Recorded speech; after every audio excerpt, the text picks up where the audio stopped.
ఏ పని చేద్దామన్నా ముందుగల్లా ట్రైనింగ్ కావాలి ఎవ్వరికైనా. వార్తలు చదవాలన్నా, అంటలు అండాలన్నా, చదువులు చెప్పాలన్నా, చక్కగా కొలువులు చేయాలన్నా ట్రైనింగ్ అనేది అవసరం.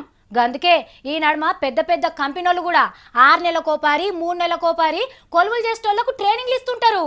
ఇక గీలకే కాదు, లీడర్లకు కూడా ఎప్పటికప్పుడు ట్రైనింగ్ అవసరమే ఉన్నది. కానీ ఒక్కటే అర్థమైతే లేదు, ఈ సారు ట్రైనింగ్ తీసుకొని పని చేస్తున్నాడా లేదంటే వితౌట్ ట్రైనింగా అనేదే నాకు అర్థమైతలే. పోలీస్ మంత్రి నాయిన్ నరసింహారెడ్డి సారు ఇంకా ట్రైనింగ్లోనే ఉన్నాడు. సార్కు పురాగా పోలీస్ రూల్స్ తెలవనట్టున్నాయి. వెనక ముందు ఆలోచన లేకుండా పార్టీ మీటింగ్లో మాట్లాడినట్టే మాట్లాడుతున్నాడు.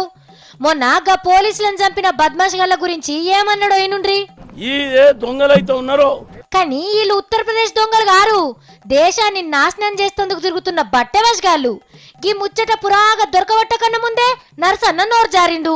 హోం మంత్రి గారు ఇది దొంగల ముఠా పని అని చెప్పాల్సిన అవసరమే వచ్చింది. మరి ప్రభుత్వం ఎందుకు వాస్తవాన్ని చెప్పడం లేదని అడుగుతున్నాను. ఎవరికి భయపడుతారో ఆయన చెప్పాలా హోమ్ మినిస్టర్. కాల్పులు జరుపుకున్నటువంటి వాళ్ళు దొంగలని చెప్పని, దోపిడీదారులని చెప్పని ఈ సమస్య పక్కదో పట్టే విధంగా. నరసన్న, నిన్ను అందరు టైగర్ టైగర్ అంటుంటే నువ్వు ఇట్లా మాట్లాడితే ఎట్లా సారు? నీ మాటలు వింటేనే బట్టె వాజగాలు గజ్జని అనకాల గాని అట్లా వాళ్ళని చిన్నగా చేసి చెప్తే ఎట్లనే? గందుకే ఇక జల్దిన ట్రైనింగ్ గొడగొట్టుకోసారు, లేకుంటే ముంగట ముంగట మస్తు తక్లీఫ్లు అయితే కావచ్చు అని అనుకుంటున్నారు పబ్లిక్.